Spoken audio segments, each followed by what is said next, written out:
Hosadiganta digital ಸುದ್ದಿವಾಹಿನಿಯ ದೈನಂದಿನ ರಾಜಕೀಯ ವಿಶ್ಲೇಷಣೆ ರೇಷ್ಮೆ ರಾಜನೀತಿಗೆ ಆತ್ಮೀಯ ವೀಕ್ಷಕರಿಗೆಲ್ಲರಿಗೂ ಸುಸ್ವಾಗತ ಮತ್ತು ಶುಭ ಸಂಜೆ. 10 ವರ್ಷಗಳ ಅವಿರತ ಪರಿಶ್ರಮ, ನಿರಂತರ ದುಡಿಮೆ, ಯಾವತ್ತೂ ಒಂದೇ ಒಂದು ದಿನವನ್ನು ರಜಾ ದಿನದ ವಿಶ್ರಾಂತಿಯನ್ನು ಪಡೆಕೊಳ್ಳದ ಒಂದು ಮಹಾನ್ ಯಾತ್ರೆ ಇವತ್ತು ಒಂದು ಹಂತವನ್ನು ತಲುಪಲಿದೆ. ಇವತ್ತು ಸಂಜೆ ತಮ್ಮ ಕಟ್ಟಕಡೆಯ ಪ್ರಚಾರ ಭಾಷಣವನ್ನು ಮುಗಿಸಿದ ಪ್ರಧಾನಮಂತ್ರಿ ನರೇಂದ್ರ ಮೋದಿ ವಿಶ್ರಾಂತಿಗೆ ತೆರಳಿದ್ದಾರೆ. ಅದು ಕೂಡ ವಿಶ್ರಾಂತಿಯೇ ಅಲ್ಲ, ಅದು ಕೂಡ ಒಂದು ಸಕಾರಾತ್ಮಕ ಕ್ರಿಯಾಶೀಲವಾದ ವಿಶ್ರಾಂತಿ. ತಮಗೆಲ್ಲ ಗೊತ್ತಿರುವ ಹಾಗೆ ಇವತ್ತು ತಮ್ಮ ಕಟ್ಟಕಡೆಯ ಪ್ರಚಾರ ಭಾಷಣವನ್ನು ಮುಗಿಸಿ ತಮಿಳುನಾಡಿನ ದಕ್ಷಿಣದ ತುತ್ತ ತುದಿಯಲ್ಲಿರುವ ಭಾರತ ಉಪಖಂಡದ ಕೊನೆಯ ಕೊಂಡಿ, ಈ ಭೂಪ್ರದೇಶದ ಕೊನೆಯ ಕೊಂಡಿ ವಿವೇಕಾನಂದ ಸ್ಮಾರಕ, ಕನ್ಯಾಕುಮಾರಿ ಹತ್ತಿರ ಇರುವ ಸ್ವಾಮಿ ವಿವೇಕಾನಂದ ಶಿಲಾ ಸ್ಮಾರಕದಲ್ಲಿ ಧ್ಯಾನಸ್ಥರಾಗಿ ಮುಂದಿನ 45 ಗಂಟೆಗಳ ಕಾಲ ನರೇಂದ್ರ ಮೋದಿ ಅವರು ಮೌನಾಚರಣೆಯನ್ನು ಆರಂಭಿಸಲಿದ್ದಾರೆ. ಅದಿರಲಿ, ಕಳೆದ 10 ವರ್ಷಗಳಿಂದ ಈ ಪ್ರಧಾನಮಂತ್ರಿ ನರೇಂದ್ರ ಮೋದಿ ಅನ್ನೋ ಒಂದು ವಿಸ್ಮಯ, ಅದು ನಮ್ಮ ಪ್ರಜಾಪ್ರಭುತ್ವವನ್ನ ಗುರುತು ಸಿಗಲಾರದಷ್ಟು ಬದಲಾವಣೆ ತಂದ್ಬಿಟ್ಟಿದೆ. ಅವರು ಮಾತೆತ್ತಿದ್ರೆ 3 ಸೂತ್ರಗಳನ್ನ ಮಂಡಿಸ್ತಾ ಇದ್ರು ತಮ್ಮ ರಾಜಕಾರಣ ಮತ್ತು ಆಡಳಿತಕ್ಕೆ ಸಂಬಂಧಪಟ್ಟಂತೆ. ನರೇಂದ್ರ ಮೋದಿ ಅವರ 3 ಸೂತ್ರಗಳು ಅಂತಂದ್ರೆ ಪರ್ಫಾರ್ಮ್, ರಿಫಾರ್ಮ್, ಟ್ರಾನ್ಸ್ಫಾರ್ಮ್ ಅಂತಂದ್ರೆ ಸಾಧನೆ, ಸುಧಾರಣೆ ಮತ್ತು ಪರಿವರ್ತನೆ. ಈ ತ್ರಿವಿಧ ಉದ್ದೇಶಗಳನ್ನ ಇಟ್ಕೊಂಡ್ಬಿಟ್ಟು ಒಂದು ಕಡೆ ಈ ದೇಶದ ಪ್ರಧಾನಮಂತ್ರಿಯಾಗಿ ತಮ್ಮ ಆಡಳಿತಾತ್ಮಕ ಜವಾಬ್ದಾರಿಯನ್ನು ನಿರ್ವಹಿಸೋದು, ಮತ್ತೊಂದು ಕಡೆ ಪ್ರಪಂಚದ ಬಹುಶಃ ಅತಿ ದೊಡ್ಡ ರಾಜಕೀಯ ಪಕ್ಷವೆನಿಸ್ಕೊಂಡಿರೋ ಭಾರತೀಯ ಜನತಾ ಪಕ್ಷದ ರಾಜಕೀಯ ಜವಾಬ್ದಾರಿಯನ್ನು ಕೂಡ ನಿರ್ವಹಿಸುವುದು. ಕಳೆದ 10 ವರ್ಷಗಳಲ್ಲಿ ಅಂದ್ರೆ 2014ರಿಂದ ಆರಂಭಿಸಿ ಇದುವರೆಗೂ 3 ಲೋಕಸಭಾ ಚುನಾವಣೆಗಳ ಮಹಾಸಮರಗಳಲ್ಲಿ ನಿರಂತರವಾಗಿ ನೂರಾರು ಪ್ರಚಾರ ಯಾತ್ರೆಗಳು, ನೂರಾರು ಪ್ರಚಾರ ಸಭೆಗಳಲ್ಲಿ ಭಾಷಣ ಮಾಡುವುದಷ್ಟೇ ಅಲ್ಲ, ಚುನಾವಣಾ ಗೆಲುವೊಂದೇ ಮೋದಿಯ ಸಾಹಸಗಾಥೆಯ ಒಂದು ಮುಖ್ಯ ಕಥಾವಸ್ತು ಆಗಿರಲಿಲ್ಲ. ಚುನಾವಣೆಗಳ ನಡುವೆಯೂ ಕೂಡ ನಿರಂತರ ಅವರ ಕೆಲಸದ ದಿನಗಳಲ್ಲೂ ಕೂಡ ಮೋದಿ ದಿಲ್ಲಿ ದರ್ಬಾರ್ಗೆ ಒಂದು ಗುಣಾತ್ಮಕವಾದ ಬದಲಾವಣೆಯನ್ನು ತಂದ್ಬಿಟ್ಟಿದ್ದಾರೆ. ಅವರು ಮೊದಲ ಬಾರಿಗೆ ಗೆದ್ದಾಗಲೂ ಕೂಡ ಅಷ್ಟೇ, 2014ರ ಮೇ 26ರಂದು ಆವತ್ತಿನ ಚುನಾವಣಾ ಫಲಿತಾಂಶ ಪ್ರಕಟವಾದಾಗ ವಡೋದರಾದಲ್ಲಿ ಚುನಾವಣೆಗಳ ಫಲಿತಾಂಶವನ್ನು ವೀಕ್ಷಿಸ್ತಾ ಕೂತಿದ್ದ ಮೋದಿಯವರು ಹೊರಗೆ ಬರ್ತಾರೆ. ಹೊರಗಡೆ ಅವರ ಬೆಂಬಲಿಗರೆಲ್ಲ ಸಂಭ್ರಮಾಚರಣೆಯಲ್ಲಿ ತೊಡಗಿರ್ತಾರೆ. ಆಗ ಅವರೊಂದು ಕಿವಿಮಾತು ಹೇಳಿದ್ರು, ನಾವು ಇವತ್ತು ಸಂಭ್ರಮಾಚರಣೆ ಆಚರಿಸೋದಲ್ಲ, 5 ವರ್ಷಗಳ ನಂತರ ನಮ್ಮ ಸಾಧನೆಯ ರಿಪೋರ್ಟ್ ಕಾರ್ಡ್ ಅನ್ನು ಇಟ್ಕೊಂಡು ಬಂದು ಜನರೆದುರಿಗಿಟ್ಟು ಆಗ ಸಂಭ್ರಮಾಚರಣೆಯನ್ನು ಆಚರಿಸಿದ್ರೆ ಅರ್ಥಪೂರ್ಣವಾಗಿರುತ್ತೆ ಅಂತ ಅಂದ್ಬಿಟ್ಟು. ಅಂತ 2014ರ ನಂತರ ಅದೊಂದೇ ಸಂಭ್ರಮಾಚರಣೆ ಅಲ್ಲ, 2 ಬಾರಿ ಸಂಭ್ರಮಾಚರಣೆ ಆಚರಿಸೋ ಅವಕಾಶವನ್ನ ಕಲ್ಪಿಸಿದ್ರು ತಮ್ಮ ಬೆಂಬಲಿಗರಿಗೆ ನರೇಂದ್ರ ಮೋದಿ. 2014ರ ದಿಗ್ವಿಜಯ, ತದನಂತರ 2019ರ ಲೋಕಸಭಾ ಚುನಾವಣೆಯಲ್ಲಿ ಮತ್ತೊಂದು ಮಹಾ ಪ್ರಚಂಡ ವಿಜಯ. ಅದಾದ ನಂತರ ಇದೀಗ 2024ರ ಈ ಮಹಾ ಚುನಾವಣಾ ಸಮರದಲ್ಲಿ ಇಡೀ ರಾಷ್ಟ್ರ ಜನತೆ ಚುನಾವಣೆಯ ಫಲಿತಾಂಶವನ್ನ ಕುತೂಹಲದಿಂದ ಕಾಯ್ತಾ ಇರುವಾಗ ನರೇಂದ್ರ ಮೋದಿ ಅವರಿಗೆ ಅವರ ದಿನಚರಿಯಲ್ಲಿ ಯಾವ ಬದಲಾವಣೆಯನ್ನು ಕಾಣಿಸ್ತಾ ಇಲ್ಲ. ಅದೇ ರೀತಿಯ ಲವಲವಿಕೆಯ ಓಡಾಟ, ಪ್ರಖರವಾದ ಮಾತು ಮತ್ತು ಪ್ರಚಂಡವಾದ ಒಂದು ಪ್ರಚಾರಕ ಸಂವಹನ ಕಲೆ, ಇದೆಲ್ಲವೂ ಕೂಡ ಮೋದಿ ಅವರನ್ನ ನಮ್ಮ ಸಾರ್ವಜನಿಕ ಬದುಕಿನ ಅವಿಭಾಜ್ಯ ಅಂಗ ಅನ್ನೋಷ್ಟರ ಮಟ್ಟಿಗೆ ನಮ್ಮ ಬುದ್ಧಿ ಮನಸ್ಸುಗಳ ಮೇಲೆ ಪ್ರಭಾವ ಬೀರ್ತಾರೆ. 140 ಕೋಟಿ ಭಾರತೀಯರನ್ನು ಉದ್ದೇಶಿಸಿ 140 ಕೋಟಿ ಭಾರತೀಯರೇ ನನ್ನ ಪರಿವಾರ ಅಂತ ಪದೇ ಪದೇ ನೆನಪಿಸ್ತಾ ಬಂದಿರೋ ನರೇಂದ್ರ ಮೋದಿ ಅವರ 10 ವರ್ಷಗಳ ಆಳ್ವಿಕೆ ನಂತರ ಮೋದಿ ಯುಗದ ಅಂತ್ಯ ಹತ್ತಿರವಾಗಿದೆಯೇ? ಅವರನ್ನು ಕಟುವಾಗಿ ವಿರೋಧಿಸ್ತಾ ಬಂದಿರೋ ಅವರ ಪ್ರತಿಪಕ್ಷಗಳ ನಾಯಕರ ಪ್ರಕಾರ ಅವರು ಈಗಾಗಲೇ ನೋಡಿ ಕಳೆದ 3-4 ದಿನಗಳಿಂದ ಅವ್ರನ್ನ ಔಟ್ ಗೋಯಿಂಗ್ ಪ್ರೈಮ್ ಮಿನಿಸ್ಟರ್ ಅಂತ ಸಂಬೋಧಿಸ್ಲಿಕ್ಕೆ ಶುರು ಮಾಡ್ಬಿಟ್ಟಿದ್ದಾರೆ. ಎಂಥ ದ್ರಾಷ್ಟ್ಯ, ಎಂಥ ಉದ್ದಟತನ! ಅದರಲ್ಲೂ ಕೆಲವು ಬುದ್ಧಿಜೀವಿ ನಾಯಕರು ಅನ್ಸ್ಕೊಂಡಿರೋರು, ಇಂಡಿಯಾ ಮೈತ್ರಿಕೂಟದ ಮುಂಚೂಣಿ ನಾಯಕ ರಾಹುಲ್ ಗಾಂಧಿ ಅವರ ಸಲಹೆಗಾರರಂತ ಅನಿಸ್ಕೊಂಡಿರೋರಲ್ಲ, ಈ ತರದ ಮೂದಲಿಕೆಯ ಮಾತುಗಳನ್ನ ಮತ್ತೆ ಮುಂದುವರಿಸಿದ್ದಾರೆ. ಚುನಾವಣಾ ಪ್ರಚಾರ ಕೊನೆಗೊಳ್ಳೋ ಸಂದರ್ಭದಲ್ಲೂ ಕೂಡ ಅವರನ್ನ ಔಟ್ ಗೋಯಿಂಗ್ ಪ್ರೈಮ್ ಮಿನಿಸ್ಟರ್, ನಿರ್ಗಮಿಸುವ ಪ್ರಧಾನಮಂತ್ರಿ ಅಂತ ಸಂಬೋಧಿಸ್ತಾ ಇದ್ದಾರೆ. ಇವ್ರಿಗೆಲ್ಲ ಭಾರತದ ಮತದಾರರೇ ಬರುವ ಜೂನ್ 4ನೇ ತಾರೀಕು ಮಧ್ಯಾಹ್ನದಷ್ಟೊತ್ತಿಗೆ ಉತ್ತರ ಕೊಡ್ತಾರೆ ಅಂತ ನಂಬಿದ್ದೇನೆ. ಅವ್ರಿಗೆ ಔಟ್ ಗೋಯಿಂಗ್ ಅನ್ಲಿಕ್ಕೆ ಅಂತ ಯಾವುದೇ ಒಂದು ತುರ್ತ ಒತ್ತಡದ ಸಂದರ್ಭ ಏನು ಸೃಷ್ಟಿಯಾಗಿಲ್ಲ. ಮೋದಿಯವರ ದೈಹಿಕ ಪ್ರಕೃತಿ ಆಗ್ಲಿ, ಅವರ ಚಟುವಟಿಕೆಯ ವೈಖರಿ ಆಗ್ಲಿ, ಅವರು ಮಾತೆತ್ತಿದ್ರೆ ತಮ್ಮದು ಸ್ಪೀಡ್ ಅಂಡ್ ಸ್ಕೇಲ್ ಆಧರಿಸಿದ ಒಂದು ಆಡಳಿತ ವೈಖರಿ ಅಂತ ಹೇಳ್ತಾರೆ.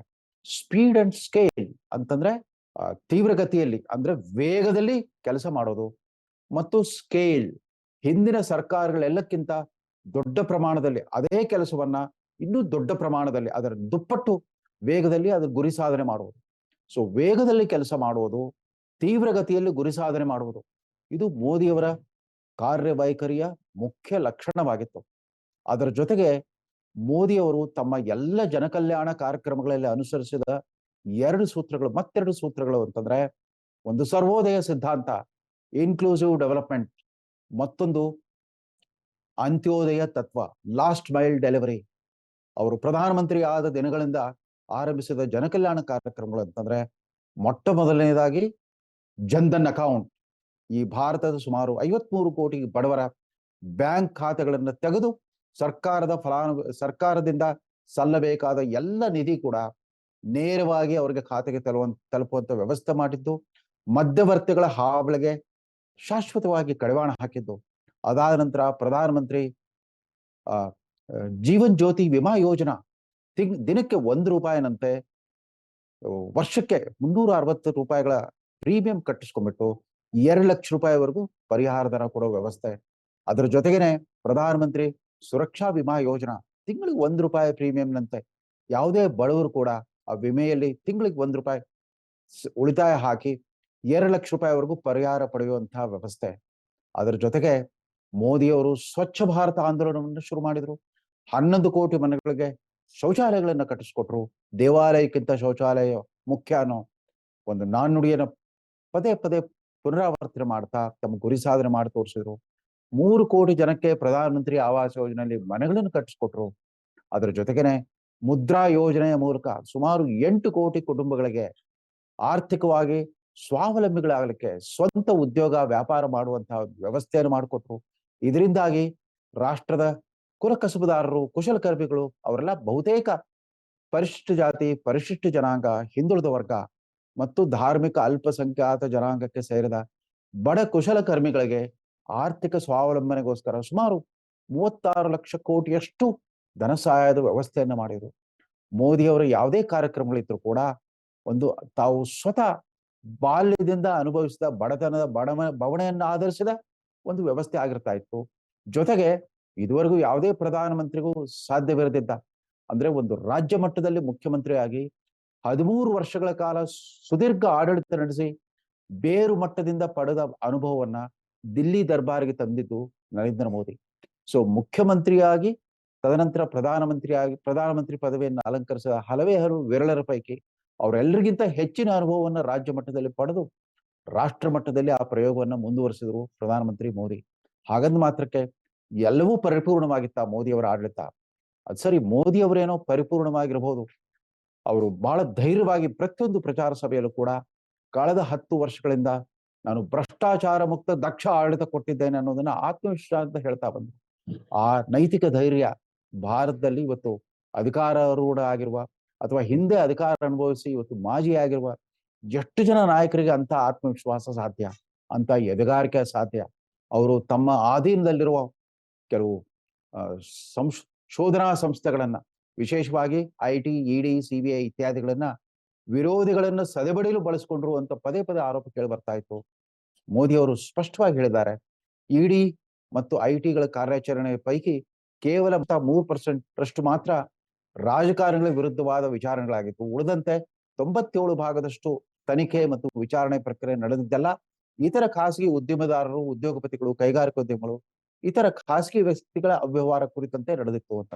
ಇವುಗಳ ಬಳಕೆ ಮಾಡಿದ್ದನ್ನೇ ಒಂದು ದೊಡ್ಡ ಅಪರಾಧ ಅನ್ನೋ ರೀತಿಯಲ್ಲಿ ಅವರ ವಿರೋಧಿಗಳು ಎಷ್ಟೋ ಆರೋಪಿಸಿದ್ರು ಕೂಡ ಇಂಥ ಎದೆಗಾರಿಕೆಯನ್ನು ತೋರಿಸಿರಲ್ಲ ಪ್ರಧಾನಮಂತ್ರಿ. ಅದರಿಂದ ತನಗೆ ರಾಜಕೀಯ ಪರಿಣಾಮಗಳು ಏನಾಗಬಹುದು ಅನ್ನೋದು ಲೆಕ್ಕಿಸ್ತಾನೆ. ಯಾಕಂತಂದ್ರೆ ನಾವು ಪ್ರಜಾಪ್ರಭುತ್ವ ಕಳೆದ 75 ವರ್ಷಗಳಿಂದ ಒಂದು ಗಣ್ಯ ವ್ಯಕ್ತಿಗಳ ಗಣರಾಜ್ಯ ಆಗಿ ಹೋಗ್ಬಿಟ್ಟಿತ್ತು. ನಮ್ದೊಂದು VIP ರಿಪಬ್ಲಿಕ್ ಅನ್ನೋ ತರ ಆಗ್ಬಿಟ್ಟಿತ್ತು. ಅಧಿಕಾರಸ್ಥರನ್ನ ಯಾರು ಮುಟ್ಟೋ ಹಾಗಿಲ್ಲ. ಅಧಿಕಾರಸ್ಥ ಗಣ್ಯರು ಅಂತಂದ್ರೆ ಅವರು ಪ್ರಶ್ನಾತೀತರು, ಕಾನೂನಾತೀತರು, ವಿಚಾರಣಾತೀತರು ಅನ್ನೋ ಒಂದು ಭಾವನೆ ಏನಿತ್ತು ಅದನ್ನು ಸುಳ್ಳಾಗಿಸ್ಬಿಟ್ರು ಮೋದಿ. ಅವರು ಕಾನೂನು ಕ್ರಮ ಕೈಗೊಂಡಾಗ ಅನೇಕ ಗಣ್ಯಾತಿ ಗಣ್ಯ ವ್ಯಕ್ತಿಗಳು ಜೈಲ್ ಪಾಲಾದ್ರು. ಅದರಿಂದ ಪ್ರತಿಕಾರದ ಆರೋಪ ಕೇಳಿ ಬಂದ್ರು ಕೂಡ ಮೋದಿ ಲೆಕ್ಕಿಸಿಲ್ಲ. ಈ ಭ್ರಷ್ಟಾಚಾರ ವಿರೋಧಿ ಸಮರ ಮತ್ತು ಎಲ್ಲರನ್ನೂ ಒಳಗೊಂಡಂತಹ ಜನಕಲ್ಯಾಣ ಕಾರ್ಯಕ್ರಮವನ್ನ ನಿರಂತರವಾಗಿ ಅನುಷ್ಠಾನ ಮಾಡ್ತಾ ಬಂದಿರೋ ಮೋದಿಯವರು ಜೊತೆಗೆ ತಮಗೊಂದು ಖಾಸಗಿ ಬದುಕೆ ಇಲ್ಲ ಅನ್ನೋಷ್ಟ್ರ ಮಟ್ಟಿಗೆ ನಮಗೆಲ್ಲ ದಿನನಿತ್ಯ ಕಾಣಿಸ್ಕೊಳ್ತಾ ಇದ್ರು. ಬೆಳಿಗ್ಗೆ ಸುಮಾರು 6:30 ಗಂಟೆಯಿಂದ ಹಿಡಿದು ಮಧ್ಯರಾತ್ರಿವರೆಗೂ ಕೂಡ ಮೋದಿಯವರು ಎಲ್ಲಿದ್ದಾರೆ ಅನ್ನೋದು ನಮ್ಗೆಲ್ರಿಗೂ ಪ್ರತ್ಯಕ್ಷವಾಗಿ ಗೊತ್ತಾಗ್ತಾ ಇತ್ತು. ಇವತ್ತು ಸಂಜೆಯ ನಂತರ ಅವರು ಮೌನಕ್ಕೆ ಜಾರಿದ್ದಾರೆ, ಧ್ಯಾನಸ್ಥರಾಗಿದ್ದಾರೆ. ಮುಂದಿನ 45 ಗಂಟೆಗಳ ಕಾಲ ಕನ್ಯಾಕುಮಾರಿಯಲ್ಲಿ ಮೋದಿಯವರ ತಪಸ್ಸು ಮುಂದುವರಿಯಲಿದೆ. ಬಹುಶಃ ಮುಂದಿನ 5 ವರ್ಷಗಳ ಕಾಲ ಮತ್ತೆ ತಮ್ಮ ನಾಯಕತ್ವವನ್ನ ರಾಷ್ಟ್ರ ಜನತೆಗೆ ಪರಿಚಯಿಸಲಿಕ್ಕೆ ಈಗಾಗಲೇ ಅವರು ಮುಂದಿನ 25 ದಿನಗಳ ಕಾರ್ಯಪಟ್ಟಿಯನ್ನ ಸಿದ್ಧಗೊಳಿಸಲಿಕ್ಕೆ ಅಧಿಕಾರಿಗಳಿಗಾಗಲೇ ಆದೇಶ ಕೊಟ್ಟಿದ್ದಾರಂತೆ. ಸೊ ಮತ್ತೊಂದು ಅವಧಿಗೆ ತಮ್ಮ ರಾಷ್ಟ್ರ ಸೇವೆಯನ್ನ ಮುಂದುವರಿಸಲಿಕ್ಕೆ ಮೋದಿ ಮತ್ತೆ ಮರಳಿ ಬರ್ತಾರೆ ಅನ್ನೋ ಆಶಯದೊಂದಿಗೆ ಈ ಸಂಚಿಕೆಗೆ ವಿರಾಮ ಹೇಳ್ತಾ ಇದ್ದೇನೆ. ನಮಸ್ಕಾರ.